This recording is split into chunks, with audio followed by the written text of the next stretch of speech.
Now, she had gone to visit one of her sisters at Asing Chinso, where one Sir Ebenezer requested that she run an errand for him.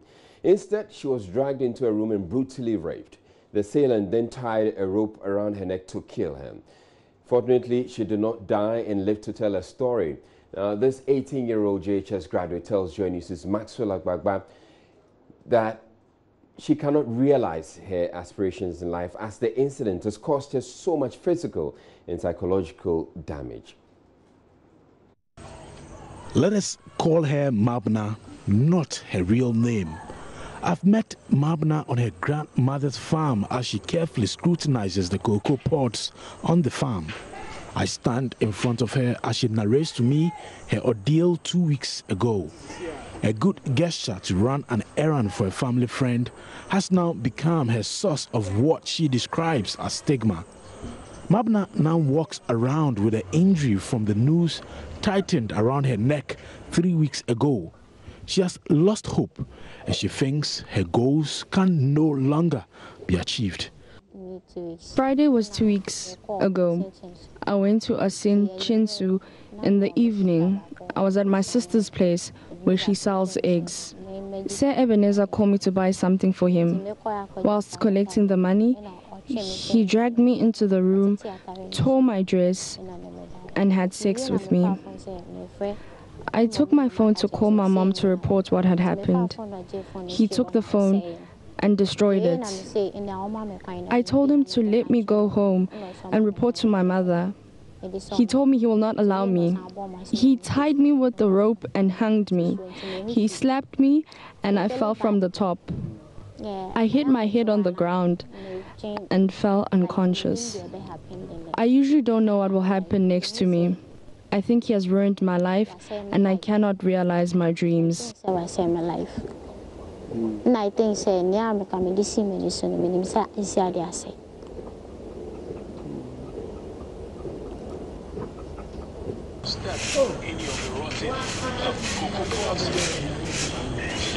Mother of the victim is alleged and family members of the accused are pleading for the matter to be settled at home, but she wants justice to be served. The family members of the man wanted us to settle the matter in the house, but my father feigned interest and told them that will happen when he sees the man who committed the act. His family members are saying they do not know his location. We beg for government intervention on what is happening in Asing.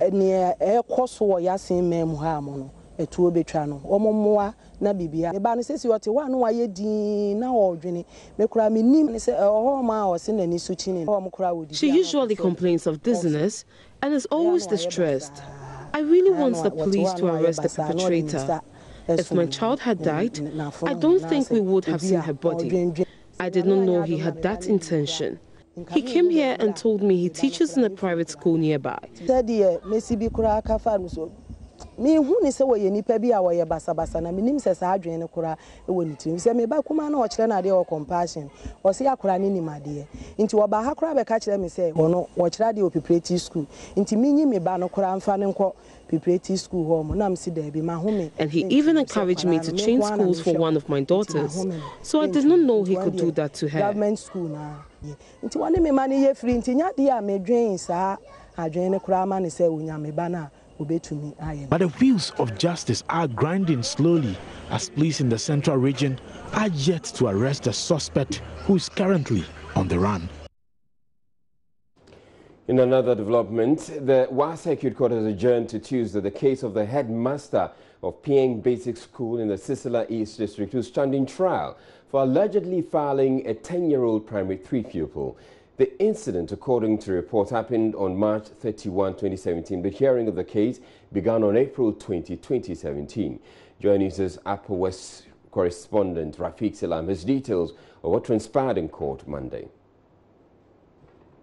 According to the prosecutor, Detective Sergeant Famous Kweku Agbasa, on the 31st day of March 2017, while school was about to close, the accused person was in his office when he sent for the victim. The victim went to the office of the accused with her younger sister. The accused person, on seeing the duo, then sent the victim's younger sister away, leaving the victim at his office. He locked the office door and told the victim that he wants to have carnal knowledge of her. The accused undressed the victim and kept her on a table. After finishing the alleged act, the accused person gave the victim 20 Ghana cedis and asked her not to tell anybody about what happened between them. The victim rather narrated the incident to one of the female teachers at the school. The case was then reported to the police and the accused person was arrested. The proceeding was done in camera as the lawyer for the accused, Luanga Bogonluru, cross-examined the victim before the case was adjourned to Tuesday. The prosecution said they intend to bring 3 other witnesses to brief the court on what happened and also give opportunity for the accused lawyer to cross-examine them. In another development, the Wasekud court fined 37-year-old Ali Garba an amount of 12,192 Ghana cedis for evacuating Pau locks in Wa. Ali Garba was arrested by forestry officials for evacuating 27 logs valued at 6,092 Ghana cedis. He pleaded guilty and was fined 100% of the value of the logs evacuated, or in default, 2 years imprisonment. Reporting for JoyNews, Rafiq Salam. Wa. Now, the Ministry of Gender, Children and Social Protection will on October 31 begin processes to amend the child protection law to ensure stronger protection for minors against sexual predators. The ministry will also, in conjunction with the Ministry of Justice, begin to amend legislation to make punishment for defilement stiffer to deter potential offenders. These are part of measures announced by Gender Minister Otiku Afisa-Jaba as a response to the defilement of a 4-year-old girl at Asing at Adientem in the Central Region a few weeks ago. JoyNews' report of the incident sparked a public outcry with immense pressure being mounted on government to take action against a suspected offender who was initially declared innocent by the chiefs of his locality after apparently consulting the gods of the area. Otiku Afisa-Jaba outlines a myriad of measures being implemented by her outfit. My ministry will, from the 31st of October 2017, embark on a review of child-related legislation to prevent juvenile offending and also strengthen formal and community justice systems and link them up to enhance access to justice and protection for children in conflict with the law. Members of the media, the ministry, as a matter of urgency, is working closely with various key members who are involved in this issue. And the public information campaign on the socioeconomic repercussions of defilement in this country will be addressed aggressively. This campaign will seek to raise awareness and to encourage the general public to report cases of defilement and rape immediately to the police. Indeed, it is not the purview of the Ministry of Gender for cases to be reported to us. We handle the psychological issues, the welfare, the policy, and what have you. It appears that Mother Ghana feels that because Otiko is Otiko, we must handle the work of the police. I would like to state it categorically that in the jurisdiction of governance, the police have their role. Under the Ministry of Interior, the Justice have their role, and then the media have their role, civil society has their role, and the Ministry of Gender also has our role. It doesn't mean that we are running away from our duties, but we live in a society where it is a collective responsibility, and the various procedural agencies must be also allowed to work on their schedules that have been assigned to them by the state. The repercussions on defilement and rape must be again reiterated. The law has told us that it is a crime. The punishment is for 1 year imprisonment or an amount of 500 Ghana. There is a school of thought that this is too small. And so with this issue coming up as a burning issue, during our review that I've mentioned, we will consider that with the Ministry of Justice about how we can make it the punishment severer, and that it should be a deterrent that never again in this country should anybody defile or rape anybody or abuse them. Member of Parliament for Assin South, Reverend John Ntimfojo, says he will be holding town hall meetings in the area to educate the people on sexual violence. As a commitment, I have requested the series of town hall meetings in collaboration with the Ministry of Gender, Children and Social Protection and Ministry of Information, NCCE, and other relevant stakeholders in separate meetings with stakeholders in Assin South, the chiefs, the teachers, religious leaders, and then also separate meetings with youth groups to heighten education and to take very serious steps. Of course, we are going to do this with the Ghana Police Service and to heighten the awareness. And I believe that on the heels of these unfortunate incidents, we would be able to make headway and heighten awareness for perpetrators to desist from such acts and to serve as strong deterrence also to them that may potentially fall into temptation in the future. You're watching JoyNews Prime here on JoyNews on Multi TV. We're taking a break, but still ahead in the bulletin, the Trade Union Congress has objected to government's plan to sell off some electricity generating plants operated by the Volta River Authority, and is also demanding radical reforms at the Social Security and National Insurance Trust SNIT following fallouts of the controversial $80 million ICT infrastructure project. We have that coming up after the break station.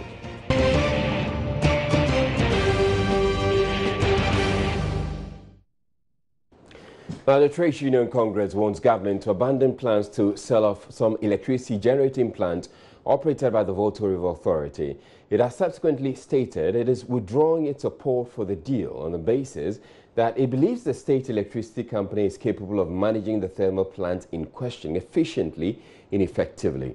Government last month advertised the sale of its majority stake in the plant. Energy Minister Boakye Agyarko explained at a news conference earlier this month it was only prudent to allow VRA to focus on hydro energy. VRA, as it stands, needs about $30 million every 5 weeks or 6 weeks to buy crude just to power their thermal assets. Looking through the balance sheet and the headaches that VRA is going through, we followed through the logical sequence of the recommendations dating back April 1997 to date. And essentially, the restructuring is as follows. Create VRA as a holding company up here, and then underneath them have subsidiaries which will separate function as well as balance sheet. So you have VRA Hydro, a fully owned Ghanaian subsidiary of VRA Holding. We have another subsidiary holding the thermal assets, and another service company that would in the interim hold all the non-core business assets. That is the structure that has gone to cabinet and has been approved by the cabinet of President Akufo-Addo. No, so that was Energy Minister Boakye Agyarko talking about plans the government has for the VRA. But the TUC, in a meeting with President Akufo-Addo, says it cannot support the move. Its Secretary General, Dr. Yao Ban, also accused the Millennium Development Authority of using the back door to engage workers of the Electricity Company of Ghana in the privatization process. We read in the Daily Graphic of 23rd August 2017 that government was searching for a transaction advisor for the sale of specified thermal plants owned by the government of Ghana through Volta River Authority. Mr. President, I'm afraid we cannot support the sale of VRA plants. These strategic assets are so crucial for our industrial development and for the achievement of your vision for Ghana that was outlined in your first budget statement earlier this year. We do not support the privatization of such important national assets. We believe that VRA is more capable of managing these plans efficiently and effectively. The Labour Act, Act 651, provides that in a reorganization such as what is happening at the ECG, the incumbent job holders must be paid redundancy benefits.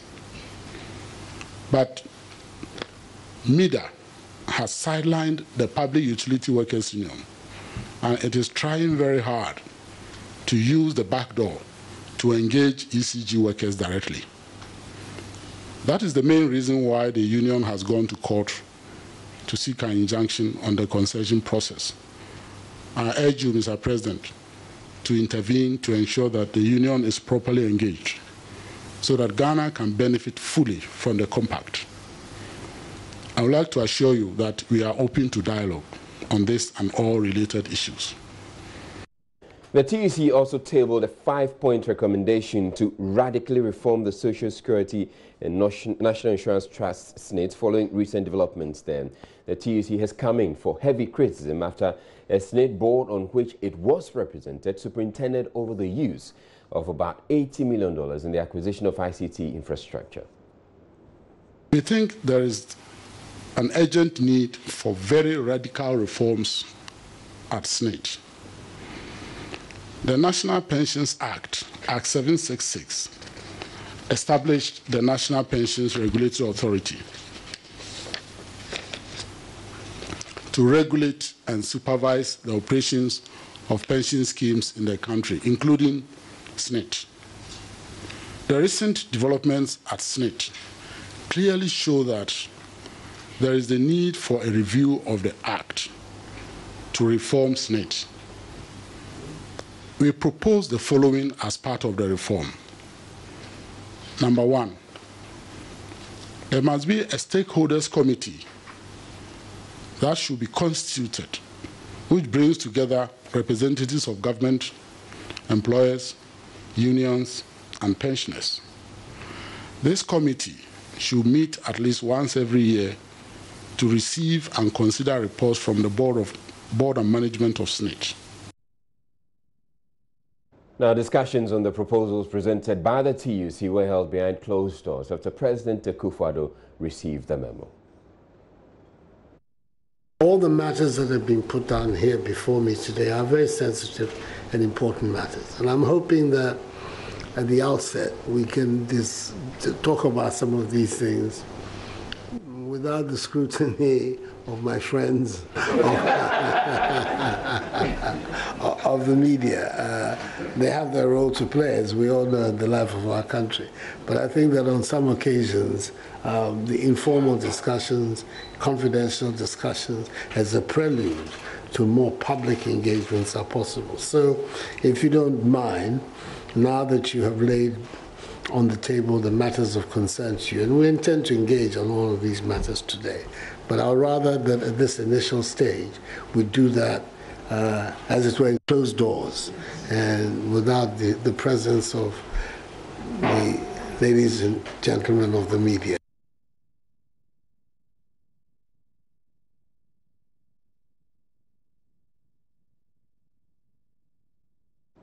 We're taking a break here on JoyNews Prime. We'll be back with business news.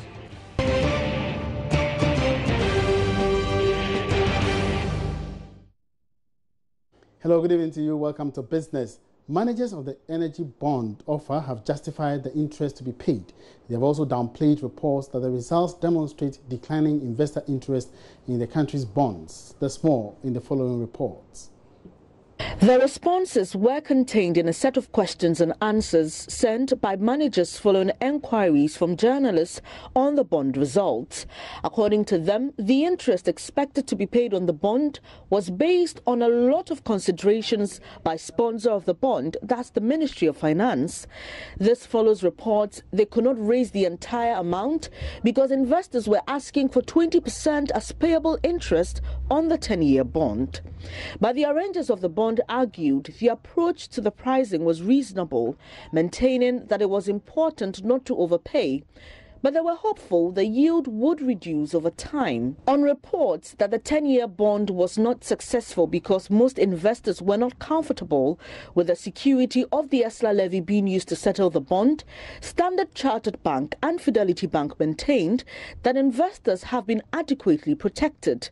They also rejected claims that the results demonstrate declining investor interest in the country's bonds, arguing that the expected interest was not gotten because this is a new type of assets being issued by Ghana. However, most offshore investors only have the mandate to invest in bonds that are guaranteed by government. But they were hopeful that as the bonds perform over time, the required interest would be secured. Meanwhile, economist Professor Godfred Bokwin tells Joy Business the country could have gotten a better rate if the bond was guaranteed by government.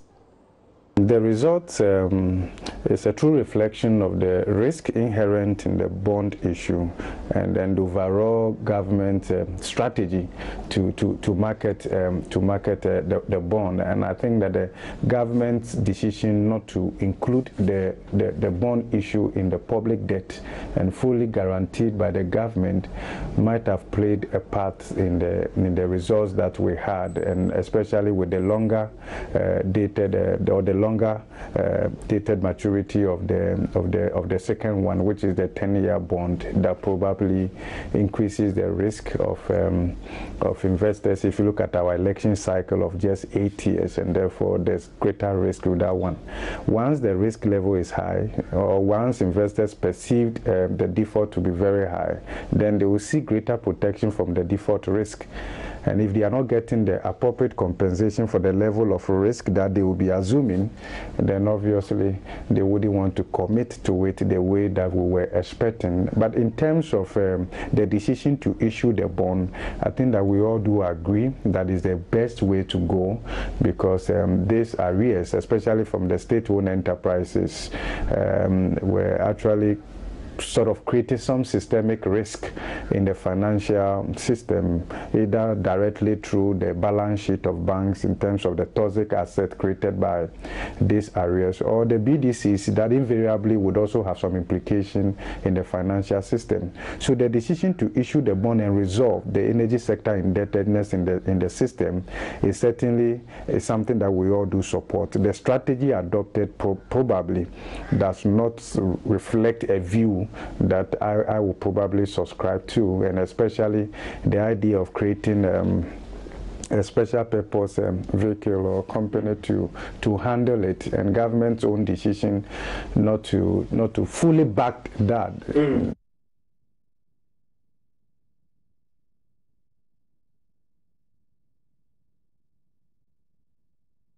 Now, Group CEO of indigenous oil marketing company GOIL, Patrick Akoli, has appealed to government to quickly pass the local content law to strengthen local businesses in the country. In a speech at GOIL's 2016 Dealers and Trade Area Awards held in Accra, he acknowledged the local company's lead role and control over the downstream industry and said the company has enough capabilities to increase its market share. Here's more in this report.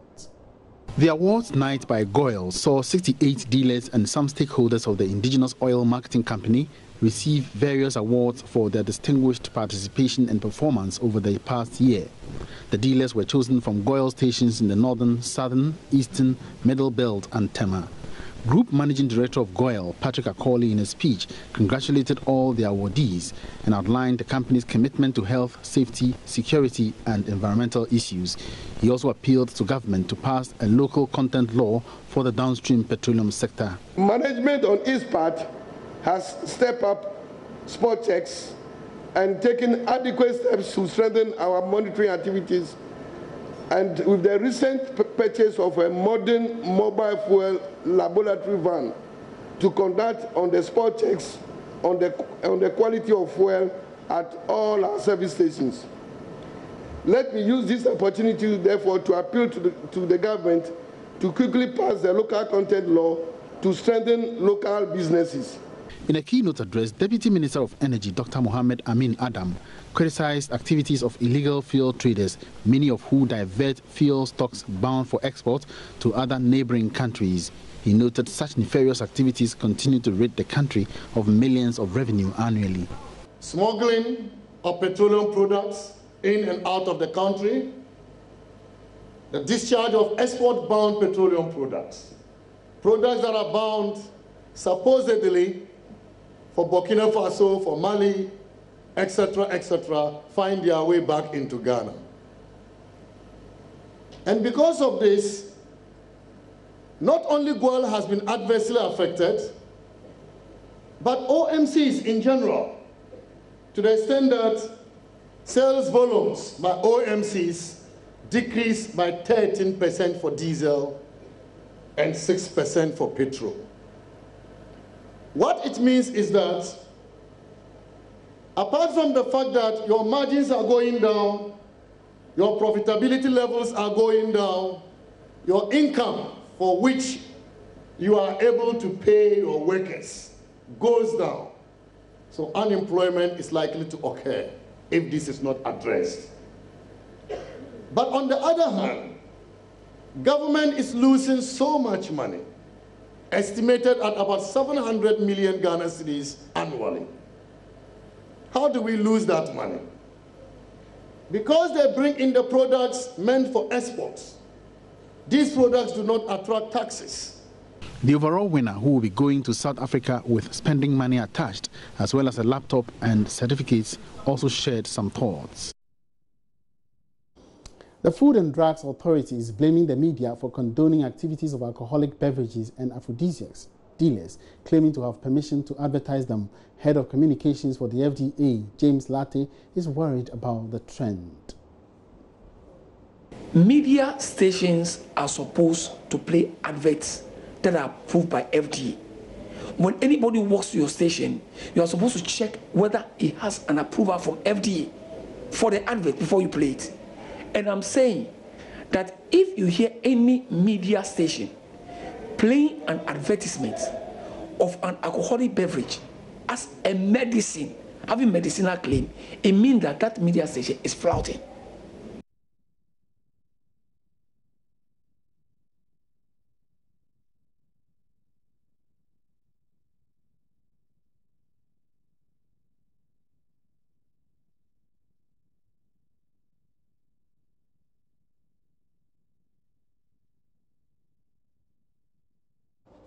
All right, so the Food and Drugs Authority is equally worried about the media's role in perpetrating this illegality and has called on all to make sure that this is offset. Now, James Latte is also commenting against individuals that must be interested in their own health. He's saying so far 100 national service personnel have been trained to monitor markets ahead of the festive season. And you talk about people that cannot read. It's unfortunate the regulator cannot station its officers in shops that uneducated people think should be explained to them. No, that is why you have sellers there that are supposed to assist to explain to the people. And I always advise that if you cannot read, at least you have a grandchild or someone that can read. Let them assist you. That's always what the advice I give. Because there's nothing much that a regulator can do when it comes to such people.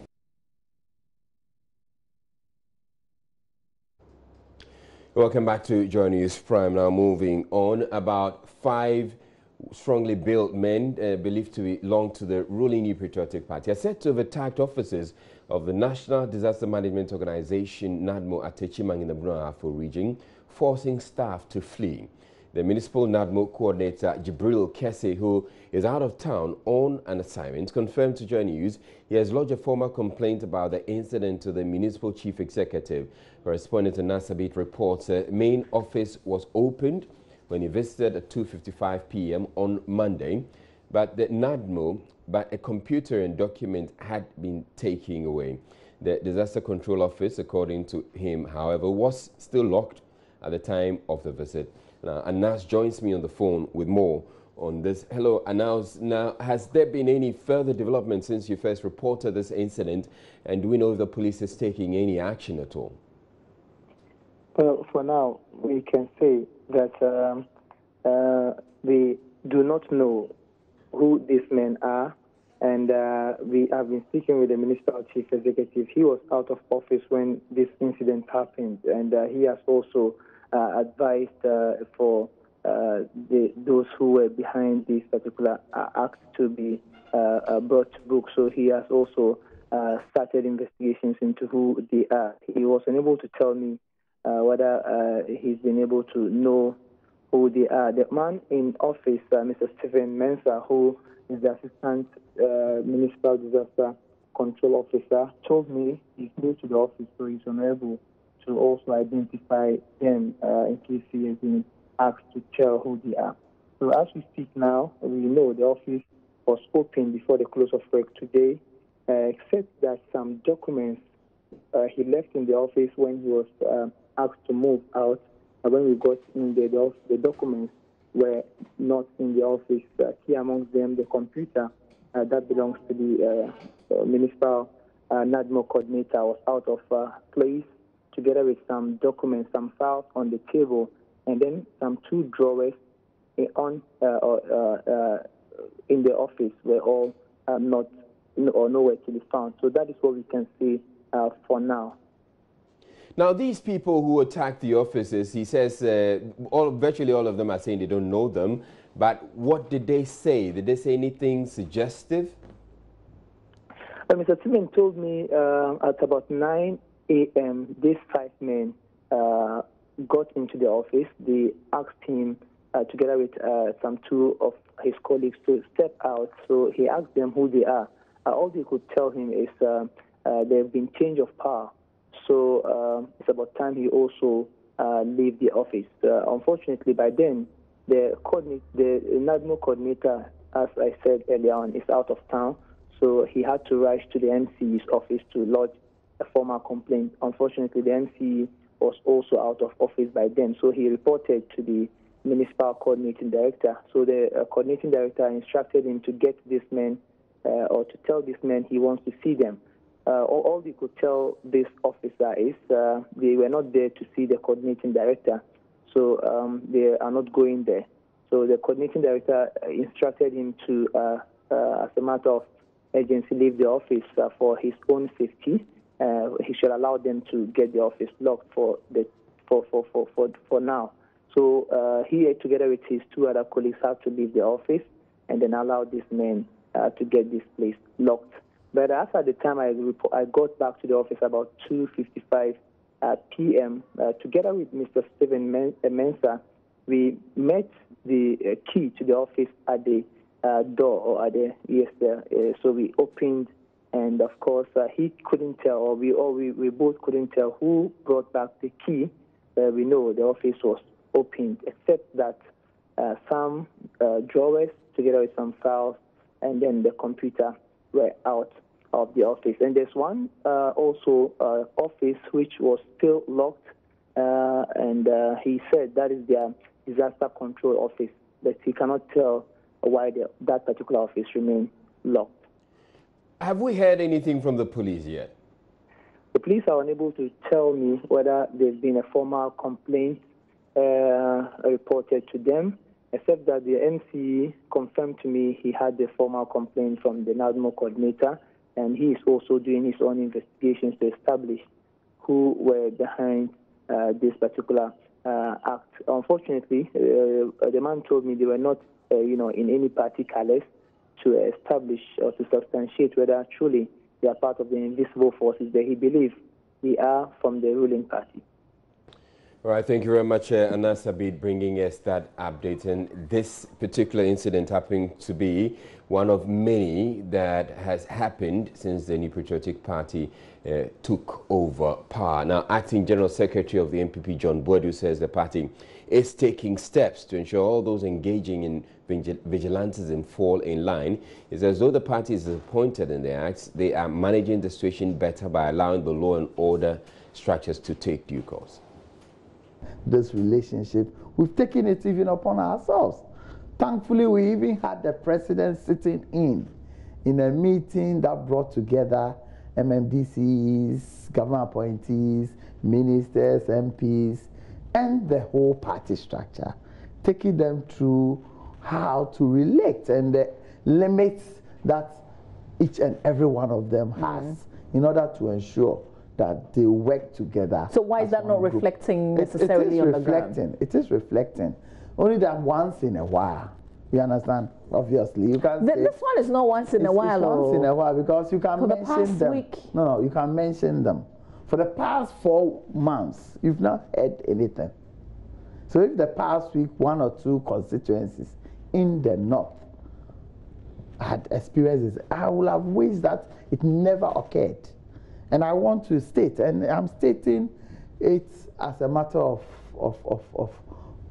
importance to us as a party and to us as government. The president is outraged about it, and we still want to insist that our law enforcement agencies must work to ensure that these things does not occur at all. And I think that it is something. I don't want to compare the New Patriotic Party with the National Democratic Congress, you understand? Because the examples are set so bad that if you want to do that comparison, you always be happy that you are doing well, you understand? Because we've seen this in this country before. Party operatives takes over government institution, lock up things. Nobody does anything. We've never heard. Isn't that in the early stages of the transition? No, that's when it wasn't. We usually see some of these things. Even to the extent that in 2006, when we're doing the limited registration exercise in Asutifi, Asunafu, you heard it. Collins Dowda's brother. He takes over the running of everything to the extent that police must be bowing to him. Ransack everything of government property, nothing is done. So beats up people. That's why I said. So you're saying that this is better, is it? I'm not saying even it's better. It shouldn't have occurred at all. And I don't want to use bad examples to justify even wrongdoing, even if it is better. You understand? But it is an improvement on our system. It is an improvement. Now the decisions that are being taken, especially allowing our law enforcement agencies to act in a timeous manner, will serve as a deterrent to other people who want to use violence as a basis of resolving their issues. They will realize they will realize that the party is not tolerating it, government is not tolerating it. Also, a coalition of MPP women's groups and polling station organizers in the northern region are calling on President Akufo-Addo to intervene in the national school feeding exercise in the region to get rid of what they say are greedy and selfish individuals whose actions are undermining the survival of the program. The group warns that if the controversies are not properly handled, they may drown the gains made by the government in that sector. The group was unhappy about what it says amounts to conflicts of interest, where some caterers also double as zonal coordinators to supervise the project. Ashmin Mohammed's report. The government's social intervention program for school children has been rocked with a series of controversies since the change in government. Some NPP youth in Tamale locked up some secretariat in the northern region, accusing the sector minister Otiko Jaba of doing selective recruitment of caterers for the program. The NPP women groups and polling station organizers at a press briefing in Tamale appealed to the president to intervene and fix what they say is a conflict of interest situation. Abubakar Fati spoke on behalf of the group. Your Excellency, if care and appropriate measures are not taken, the scandals surrounding the school feeding program stands a chance of consuming the good works you have done for the good people and the mothers in the northern region. Your Excellency, the school feeding program has been the topic of discussion for the day since your assumption of office, yet to amicable solutions have not been brought out till date. Of late, Mr. President, many concerns have been raised listening to our news reporters regarding the school feeding, and we the mothers don't know whether leadership is waiting to see the unfortunate event unfold before we know the matters of the school feeding program in the north is of national concern. Some members of the group also accused the Minister of Gender and Social Protection of causing division in the region with alleged selective recruitment. Original minister. Yakobone Amania, and ye first and ye second, and ye third. Yakobo original minister Amania. Obeka say, okay, Mati, and one fear view. Yakobo this in Amania. Obeka say, what he won't fear view. Now, if I say, there, he found no mudiaco. Time I the election no. Bra ye bre. Yet me to ye ma agudem na appear baba ye election. Na ye election no amman na Akufo-Addo a win power no there. And na the obi anim ye bio. The caterers are threatening to go on a naked demonstration if their grievances are not addressed. The Gender Ministry has meanwhile assured school feeding caterers government is working on paying them all monies owed them. The caterers in parts of the country, especially central, upper west and northern regions, demonstrated last week against the ministry over their outstanding debts. But the Sector Minister Tiku Afisa-Jaba, in an interview with JoyNews, says the caterers should at least appreciate efforts being made to pay them. School feeding is pre-financed. Every caterer knows that the money comes from Ministry of Finance, not from gender. When I came in February, there was a debt of 114 million from the previous administration. We have been able to pay it. Currently, we have paid 151 million to caterers. So what are you demonstrating about? Monies that were due you, we are paying. We cannot pay all of it at once. But since February, when I came as a minister, we have paid 151 million. In 2009, when the NDC took over, they sacked all the caterers. We didn't do that. We let them go on until the end of their contracts in July 31st.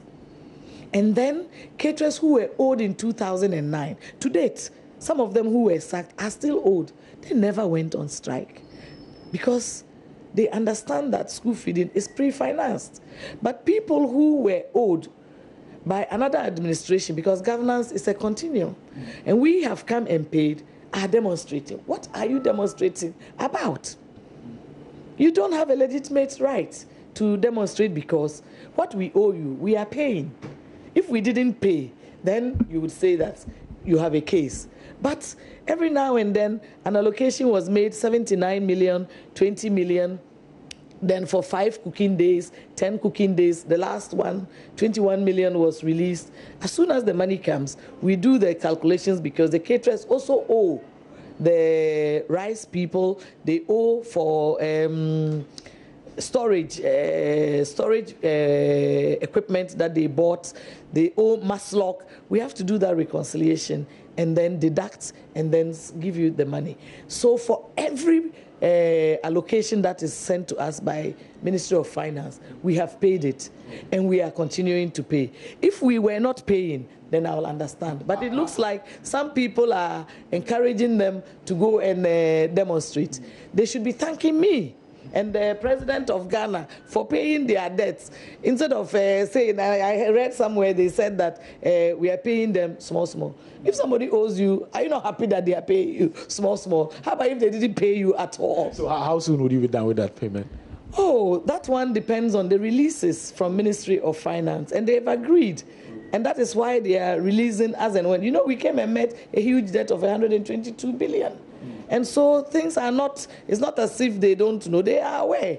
The debt was left by the previous administration, and we are managing it. The perceptions that school feeding is a fiasco, it's a failure under my watch, it's a perception that people want to generate. But that perception is false, and it will never happen under my watch. We are working. Me, I'm a pure rural development practitioner, and I understand the sustainability of school feeding to address poverty and to reduce and eliminate hunger from our system. Now, the Executive Secretary of the Narcotics Control Board has refuted reports in sections of the media that over 1 million Ghanaians consume cocaine. According to Francis Tokonu, the statistics used in the report are outdated. He told a workshop for media practitioners Ghana currently has no data on the number of Ghanaians who use illicit drugs. Emefa Jradozi has more. In October this year, the United Nations Office on Drugs and Crime indicated that Ghana was ranked 14th out of 115 countries when it came to the consumption of cocaine. However, addressing a workshop for media practitioners on the role of the media in tackling illicit drug menace, Executive Secretary of NACOP, Francis Tokonu, refuted the figure. So with this 1.1, you see it in 1998, you see it in the 2003 or 2004. And since then, there's really nothing for Ghana put out there. The whole thing was mixed up. Ghana's consumption rate of cocaine, we don't know ourselves because we haven't calculated it. We haven't done any research to come out with anything to send to the UNODC that this is the rate that we have for them to report. Mr. Tokunu also charged journalists to tarry in reportage of NACOP's confiscation of substances believed to be illicit drugs so as not to give the real perpetrators hints of arrest.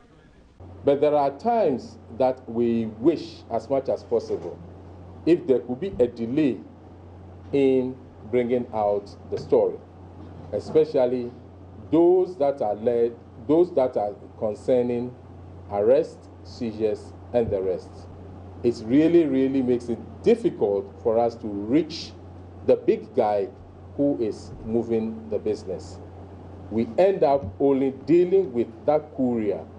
That poor guy is the one that we end up because the big men will go underground because the story has come up. Speaking to Joy News, however, Head of Enforcement at NACOP, Stanley Solomon Ayo, said Ghana was making strides in ensuring that Ghana does not become a drug hub. When it comes to enforcement, I could say that Ghana has come a long way. Now we have, our numbers are not much as we expected, but we are more than we used to have. And our men are at all the 5 gates at the airport now. At the harbor, we have our men there. At the border point, we have our men there. And they are working night and day.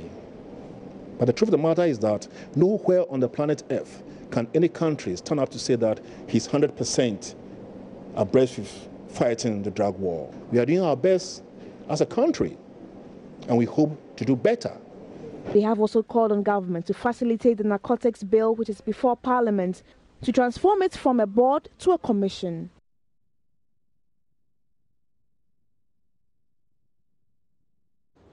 The immediate past, the Dansi South District Chief Executive is calling for more youth to join him in farming to boost Ghana's agricultural fortunes. Benjamin Ankure, speaking with Adom News' Alfred Amo, says quitting his teaching profession in politics to go into farming was the best decision he made. Benjamin Shring has 50 acres of cocoa, 20 acres of plantain, 20 acres of cocoyam and 6 acres of rice farm to his credit. He has 5 permanent employees working on his farms. According to him, he is earning 200 times more than what he earned during his 30-year career as a teacher with the Ghana Education Service and 7 years as DCE. He further explained why he switched from teaching and politics to farming. I taught for 30 good years. Farming was my part-time, so I was still farming. In politics, I became, district chief executive for the district for 7 good years. As I speak, I am 57 years old. I'm left with 3 years to go on retirement. I've decided not to teach again. I harvest between 150 to 200 bags, a year. And most of the plants are young. So it keeps increasing. Every year it increases. I'm now richer than when I was, the DCE. Because, what I'm getting from, the cocoa is more than, the salary I was collecting when I was the district chief executive. And it will keep increasing. So I can say, one day, the money I'll get from cocoa will be more than, the present salary. So it pays a lot. So I'm advising, the teeming youth who are, in the cities, sleeping on the streets, a whole lot of problems that they should come back. It's time. It's time they come back. Mr. Eshire was, however, unhappy that so much is wasted at the farm gates, confirming lots of plantain he harvested this season has gone rotten. What I'm crying for is, the plantain. In fact, the plantain is in abundance. Tons of plantain are, going waste. So I'm appealing to, those who are working at the Ghana Export Promotion Council to come to my aid. Help me export plantain too. Overseas. Every week we harvest a plantain. Every week. Yesterday, I think you were with me, on the farm. We harvested it just last Tuesday, and you saw the plantain there. So the plantain is ready. The investors should come to my aid. I'm waiting for them. Confirming the glut, the Adansi South MOFA director, Obrian Nyako, explained how they manage the situation in the district.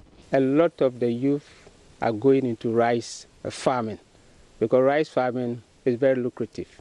And cocoa also, they are also into the youth. Most of the youth are also going to cocoa production. So for rice and cocoa, you see that yes, the youth are going into rice. He says Ghana has great prospects in agriculture, considering policies government intend to implement. Cocoa is one of the crops that most farmers are doing, followed by rice, then oil palm, cassava, and plantain. If you look at the district, it's in the forest zone, so almost all types of crops are grown in the district. So for agric, we are doing well so far as almost all the crops. In addition, we also have livestock, small ruminant, sheep and goats, cattle, then the local poultry. We have farmers who are also into aquaculture. They are also doing well in the district. The Adansi South District Cocoa Officer in charge of Cocoa Health and Extension Division, Christian Amponsa, urged farmers to grow hybrid cocoa seedlings and also employ modern methods of farming to make the sector lucrative. Alfred Amos report for Joy News. Well, when stakeholders gather Tuesday morning at the Graphic Business Stanbic Bank breakfast meeting, they will be discussing ways agriculture can help secure the Ghanaian economy. Issues undermining the growth of the sector as well as proactive solutions to food security will be espoused by agriculture experts including the Sector Minister, Dr. Wusu Efriakoto, former Deputy Minister of Agriculture, Dr. Yakubu Hassan, agriculturist Dr. Abu Sekara, and the chairperson of the Agriculture Workers Union, Edward Kariwe. Earlier on the AM show, Director of Marketing and Sales at the Graphic Communications Group, Franklin Soa, said they were pushing for agriculture to feature prominently in the 2018 budget. From research reports over the years, it's becoming clear that agriculture is one of the key game changers as far as our country is concerned. And so we are preempting that 2018 budget will be hinged strongly on and around agriculture. Some of the areas, of course, that will come up again tomorrow, we believe, will be around the policy issues, policy areas that deserve some attention, institutional reforms, potential public-private sector partnerships, the land tenure issues, customary issues, everything else that is impacting the growth of agric and the strength that agric will bring to us as a nation. Tomorrow, we will open up the discussion. Okay. Ghana Post has dismissed claims by some persons to have successfully compromised the National Digital Addressing System recently launched by government. The $2.5 million system has been described as fundamental to many of the solutions needed to transform the Ghanaian economy, and it's expected to be key in the rollout of the much talked about national ID system. Several IT experts have, however, faulted it, citing a number of deficiencies they say need to be addressed first. Some even claim to have hacked it just to prove a point. Deputy Manager in charge of Finance and Administration at Ghana Post, Kweku Tabi Amponsa, however, tells JoyNews that claims of a system breach are untrue, but that any such attempt will be pursued as criminality. It's been great so far. We've had a lot of people downloading the app, and we're excited that people are interested in knowing the app and want to use the app. We will want to engage as many people as possible to make sure that every Ghanaian everywhere in the country knows about the app and can use it. So, question is this new or this one an existing app that has just been renamed? For us, it's a new app for Ghana. We've never had a digital system. The app is the front end. There are other gadgets at the back end to store and keep addresses that will be used by Ghanaians. This is the first of its kind in Ghana. There could be some elsewhere outside Ghana, but this is the first of its kind for Ghana as a nation. I asked that question because there's been some criticism in the media about the fact that what we have already existed, we've only renamed it, and it cost the taxpayer almost $2.5 million. How do you respond to this? Okay, we've also heard that, but my comment on what you're asking is that Vocacom, the supplier, had its own application which it developed at a cost it determined. Okay, we wanted, or Ghana government wanted, an addressing system for Ghana and opened it up for institutions, for developers to apply. Okay, we got a couple of institutions applying. We went through national tendering and we ended up with the Vocacom one. Okay, the Vocacom as a company had mapped even beyond Ghana, but we were interested in having a system for Ghana, which we call the Ghana Post GPS.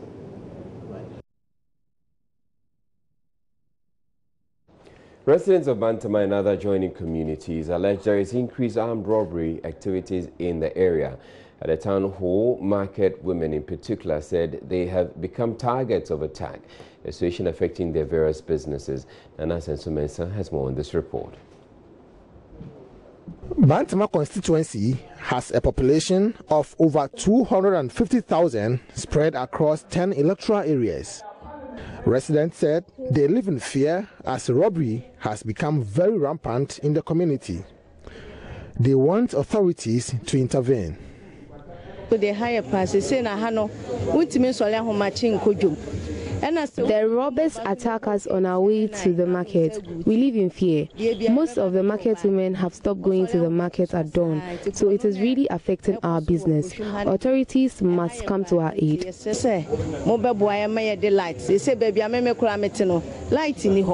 When you are going out, you even feel afraid to go out. It's because some of these young guys, they do hide in the bushes where there are no lights. Well, you hear that they just jump on you. They'll be asking of your phone, where is your phone? And if you are not able to provide phones and monies, come on, you'll find yourself in danger. They will beat you up. At times, they do even kill those guys around. So these are some of the problems we are facing at Bantama constituency, especially Oshim and that of Amanfro. Member of Parliament for Bantama, Daniel Ocham Abuaje, hints of community watch groups to augment police efforts at combating crime. Mind you, Bantama is a big constituency that is blessed with a culture center, which means people come around. We are blessed with Metromas. People come around. We are blessed with Conference Teaching Hospital. People come around. We are also blessed with what do you call it, Bantama High Street and Bantama Market. All these things, race course, all these things bring people around. Because of that, people who may not even be residents in Bantama, they follow these people who troop here for business and many other things and rob them. And this is not something we can contain. So it is a problem all over the place. What we are decided to do, as I told you earlier, is to begin to, okay, let's buy more lights and put it in the dark places, because some of these activities actually happen in the dark. So we are buying more street lights and making sure that our cities and our villages are bright. And then when we finish that, we are also planning to put together a team called volunteer group, watchdogs, so that they also is volunteer work, so that they can also patrol the community at night. But this we're going to do it legally, make sure that people are reported to the police, their fingerprints are taken, and they get some training, and maybe hook them up to association of volunteers for the country to make sure that these groups don't get commingled with, what do you call it, people who are bad ones, so that together we'll raise some money and get a fair seed money for them to be able to do it, and later on find a way to try to sustain the program by levying something small with the help of maybe the assembly or something like that, to be able to put once a day here, there from every home every day or something like that. So it is a plan that we want to deal with. Everybody's complaining about it, and we can't sit down waiting for the government for people to lose their lives first. No. Nana Sensumensa reporting for Joy News. Traders on pavement at Swame and Konfanoche Hospital roundabout in the Shanti region are pleading for more time to relocate following an eviction order. The Shanti Regional Coordinating Council issued a directive last week asking the traders at unauthorized sites to leave or face forceful eviction. The council is giving them up to Monday, November 6 to move from the streets. The traders, however, say they have received no official communication from city authorities to that effect. Prince Apia visited some of the sites to interact with the traders. Now here is the Konfanoche runabout. Behind me, a few meters away, is the Konfanoche Teaching Hospital. And over there is the Bantama Market. Now this is how close traders are to the runabout. The dangers it poses to the traders is enormous. And this is one of the major reasons why the city authorities have decided to evacuate all traders here and other runabouts, such as the Swami runabout, to protect them.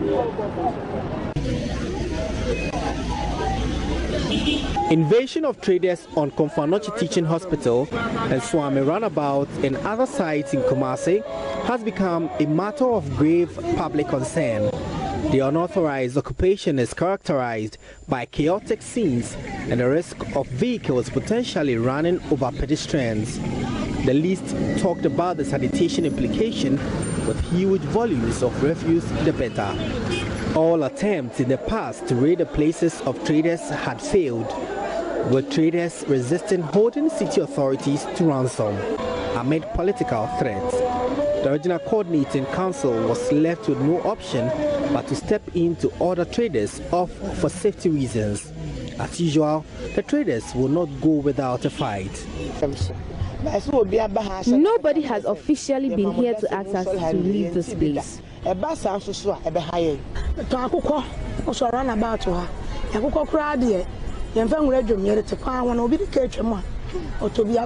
Next month is Christmas.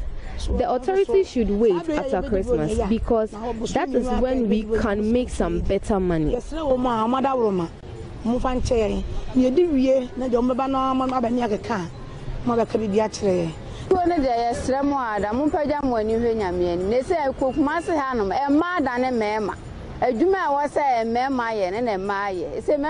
We shall move, but it is too sudden. In Kumasi, it is we the women who take care of the family with this petty trading.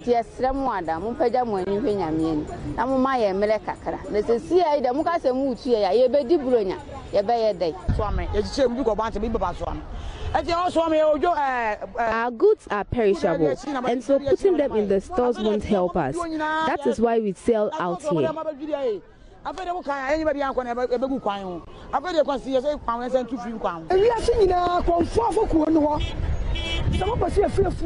They should find us another place to go to before they ask us to leave. Yes, you are the man, yes, I tell power, the materials was a pro. It's your voice of your says, I see the woman baby. We know selling by the roadside is dangerous, but we can't afford the 600 and 800 million worth of stores they are asking us to rent. They should be patient with us.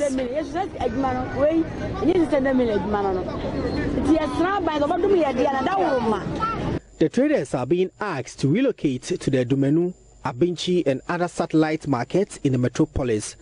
The RCC wants the Kumasi Metropolitan Assembly to enforce the directive and sanction anyone who flouts the directive. Prince Apia reporting.